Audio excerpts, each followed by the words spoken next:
It's car con carne.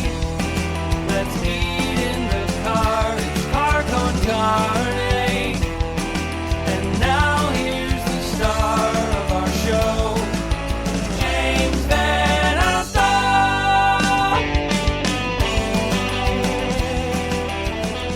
Welcome to Car con Carne, episode 716.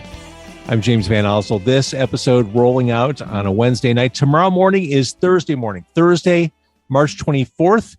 Join me bright and early as we unveil the Ravinia 2022 lineup with an episode recorded right on the grounds of Ravinia Festival in Highland Park. Super cool stuff. That's tomorrow morning. Super cool stuff happening right now. The band is Damager. They are a three-piece. We have two-thirds of Damager tonight. We have Dan and Garrison on. The new album is Best Team, or new release is Best Team in Baseball. It came out a handful of months ago. Gentlemen, nice to see you. Thanks, James. Thanks for having us. Great to be here. I don't want to bury the lead. You're headlining Gman on Saturday, the 26th, mere days away. If you're watching or listening, you're doing that. That's what's in the future. Let's start at the beginning. The origin story. Is this band essentially a quarantine baby? Yeah, I think so. Coincidentally, Garrison and I actually went to college together at Kansas and didn't meet each other until we were both in Chicago. I came up to visit DePaul. Wait. So are you talking University of Kansas in Lawrence? Yeah. I got kicked out of there. We have a lot in common. You and Paul Rudd. He got kicked out of Kansas too? No, I think he just left. Okay. Yeah. He's like, I'm too cool for this. No, after 2 years, they invited me not to come back. What did you do? Nothing academic. Okay. Love it. But yeah, I had been in the same room as Garrison's other band, Jean-Claude and the Eclairs, playing in Kansas when we were in college, but never met until the fateful night in January 2020. I came up to visit DePaul for pursuing their grad program in film directing, and stayed with a friend of mine who worked with Garrison at the time. And he introduced me. He's like, you guys both went to KU. And we started talking about music then. I don't know. What do you remember from that, Garrison? Yeah, it was crazy. I mean, we met at Nisei Lounge, so shout out to Nisei Lounge for setting us up. But yeah, it was just a great conversation, and immediately found that there was someone who I could like collaborate with and understand from a musical perspective, but also just personally. So shout out to Dan for being an incredibly creative person. But yeah, we just were talking about the things that we were interested in, and it just kind of clicked, right? So decided that, after he, I guess, committed to DePaul, that we would start something, and definitely loved all the music that he was creating then. I think Dan is probably one of the most prolific songwriters I've ever met.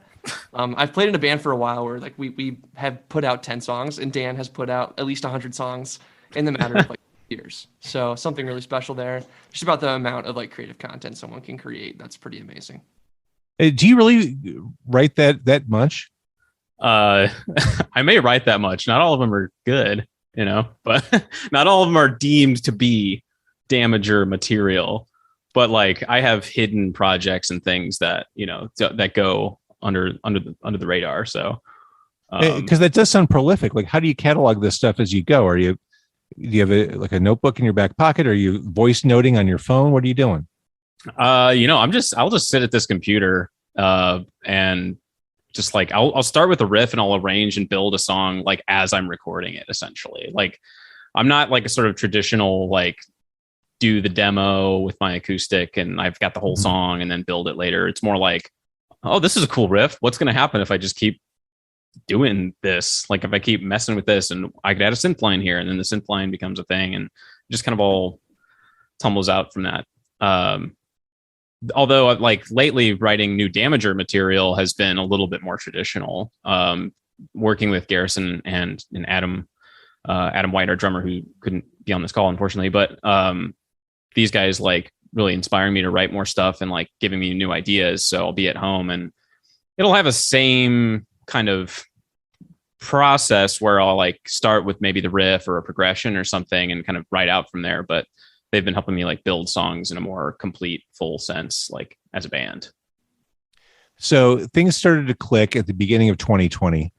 Anything happened after that was interesting? Yeah, I got really into making smoothies. Yeah, I was still in my hometown, St. Charles, Missouri, St. Louis area. Wait, is that where Noah's Ark is? Yes, it was. Noah's Ark was. I'm Wow, old school. that's a deep cut. Thank you. Shout out to all my friends from the Chuck who know about Noah's Ark. Yeah, we were like sending music back and forth over the course of the summer. Yeah, by the time I showed up in August, sort of like every now and then would chat about like doing our project together and work on some stuff here and there, and started writing songs for the Damager project at that point, and went through a few, like actually some like other styles. Like I was really into like trying to write post-punk music at the very beginning, and or like new wavy stuff, because I'm like really into Joy Division and Depeche Mode and things like that. Who isn't? Right. Happy people.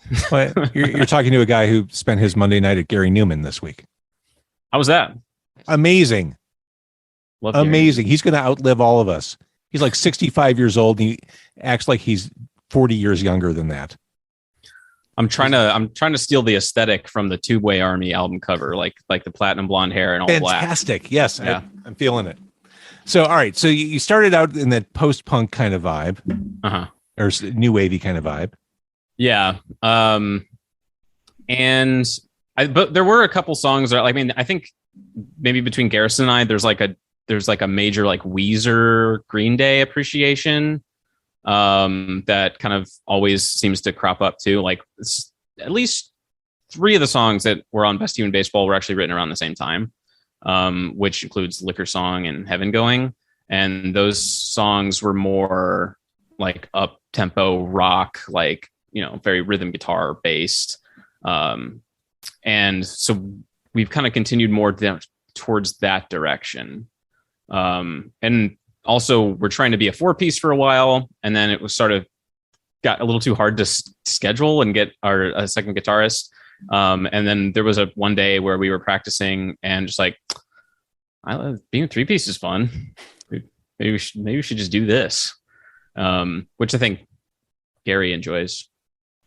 Yeah, as a bassist, being in a 3-piece is so much more like, I don't know, elevating, because you get to play some more of like the counter melodies versus like playing in like a 4-piece or even a 5-piece, playing in some like funkier bands where there's just like 6 other people jamming. Like you just really lay down like the heart of the track and keep the beat. But when you're playing in a 3-piece, you have opportunity to like do some like bass solo stuff or some more riffing, and just super creative and fun. And like playing live with Damager has been like a huge blast for me.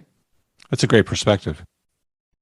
And I do hear, to your point about Green Day and Weezer, this is garagey. This feels raw, almost kind of ramshackle in parts, and that's very appealing to me. That's kind of what I like about Damager music. Yeah. Well, the record was all like stuff I engineered at home and mixed. And then our good friend Ryan Pollock mastered it. I think going forward, the intention is to like open it up a little bit more and try to more, I don't know, produce it a little bit more. Like there is like something that appeals to me is like trying to only write parts that we know we can play live. There's something kind of like to the simplicity of sort of classic punk, or even, post-punk revival bands like the Strokes or something, that it's just like they write stuff that they can play, or at least at the beginning they did, stuff they can play on stage, which I always liked. I didn't want to put too many like synth parts in there and things that I knew I wouldn't. There was never an idea to have a synth player or anything, so it's kind of driving the songwriting and then also the production. So, yeah. Here's some songs about drinking is the way you frame these songs. The song Designated Hitter. Now, this doesn't sound like a song about baseball. This sounds like a cry for help. There was it's funny because that's what Garrison says when I send him demos. Are you okay, dude? I think that's Really? what yeah. He's like, I think it was the song "Tired Bad" was like one of the first ones post like the original crop of songs that I sent him, and he said, I think that exact sentence, like, this is really good. Are you okay? I don't know. I thought we said we weren't going to get into my neuroses, James. Well, this is indirect. I'm as calm as ever. I'm as cold as ice. I'm shuddering in the darkness of daytime. Dan, I want to give you a hug. Well, virtual hug. Uh-huh. Yeah. Things are going better now. I'm doing okay. Good. We had a rough couple years. Yeah. I mean, the winters are tough. A lot of songs get written in the winter. Mm-hmm. So we'll say that. But yeah, also designated hitter. I thought for me, it was actually funnier as like the idea of like, you might call a song a hitter. Like this is hitting. Like I'm like, this is this song is designated hitter. Like this is a good song. I think that's the double entendre. Like it's like a triple entendre almost. It is. Most bands settle for a single entendre, like boobs or whatever. I mean, you really you work all the angles. And I will say that there's a literary quality. I Am Made of Solid Gold. Not your everyday lyrical references on that. Yeah, Rimbaud and Verlaine. Yeah, I mean, I don't hear the Strokes doing that. No, but all the Strokes influences television and the Stooges and fair. Patti Smith. But so I took a little bit from that. I sat down and read Rimbaud, like Season in Hell, like specifically like where are some good lyrics in here? Because I'm like, this is what the classic punks did, right? Absolutely. That and also like I think Titus Andronicus is another band that like is a shared like huge favorite of ours. And I've always admired how Patrick Sickles writes with these like lofty sort of vocabulary and allusions. And I think he's said in the past that like the name Titus Andronicus was like intended to make them sound smart. It worked, even though he certainly is a smart guy, right? I bought it. You mentioned Liquor Song. Now, since you're not a Chicago native, have you fallen prey to the siren song of Malort as the local spirit of choice? I love it. I love Malort and Old Style. Give me a Chicago handshake any day. I think the opening line of the song that the newest song that we've been playing live, which you can see at Gman Tavern on March 26th. Well done. Is Kentucky Hugs and Chicago Handshakes. Wait, what's a Kentucky Hug? A Kentucky Hug is that feeling in your chest when you drink whiskey, the warmth. That's something I learned through bourbon culture, and bourbon YouTube. Kentucky Hug and Chicago Handshakes. Yeah.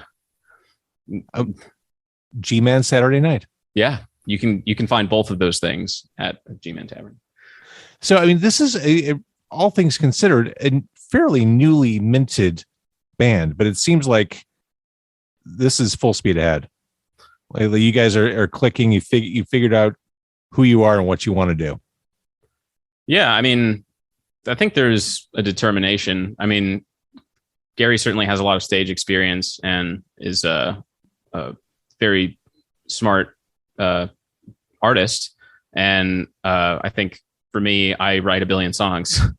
So we've already got two of the artist pieces down, and Adam is our rock. He's the Scorpion, as we've taken to calling him because he's so cool. And yeah, I don't know, we're having a good time, and I'm a fan, like I'm just a fan of Chicago music and being there at shows and being around. And I think just showing up and caring is like all I really had to do to like make things happen. I will say Dan goes to about 2 local shows a week. It's pretty. I love that. Which, I mean, when this scene is really working and clicking, you see a lot of that. You see a lot of musicians going to each other's shows. And that's, as a fan who's not in a band, I always think that's the coolest thing in the world. Like that. And it's happened for years. some years are better than others, but you really see that happen, it's a pretty cool thing to be around. Yeah. That kind of like ego-free support. Yeah, Chicago more than any city I've ever been in. It's pretty incredible. It really is. Okay, so we'll probably see some other musicians in the crowd. Here's the segue. At Gman on March 26th, you're playing with background character and the Trenchies at night, but you, my friends in Damager, are headlining that. We can hear your music everywhere. We can support you by paying for it. We can go to Bandcamp and listen. Best team in baseball. Here's some songs about drinking. It's all there for you. I think you're off to a killer start. I love where you guys are heading. Thank you. And I forgot I wrote the thing about here's some songs about drinking. works for me. Yeah.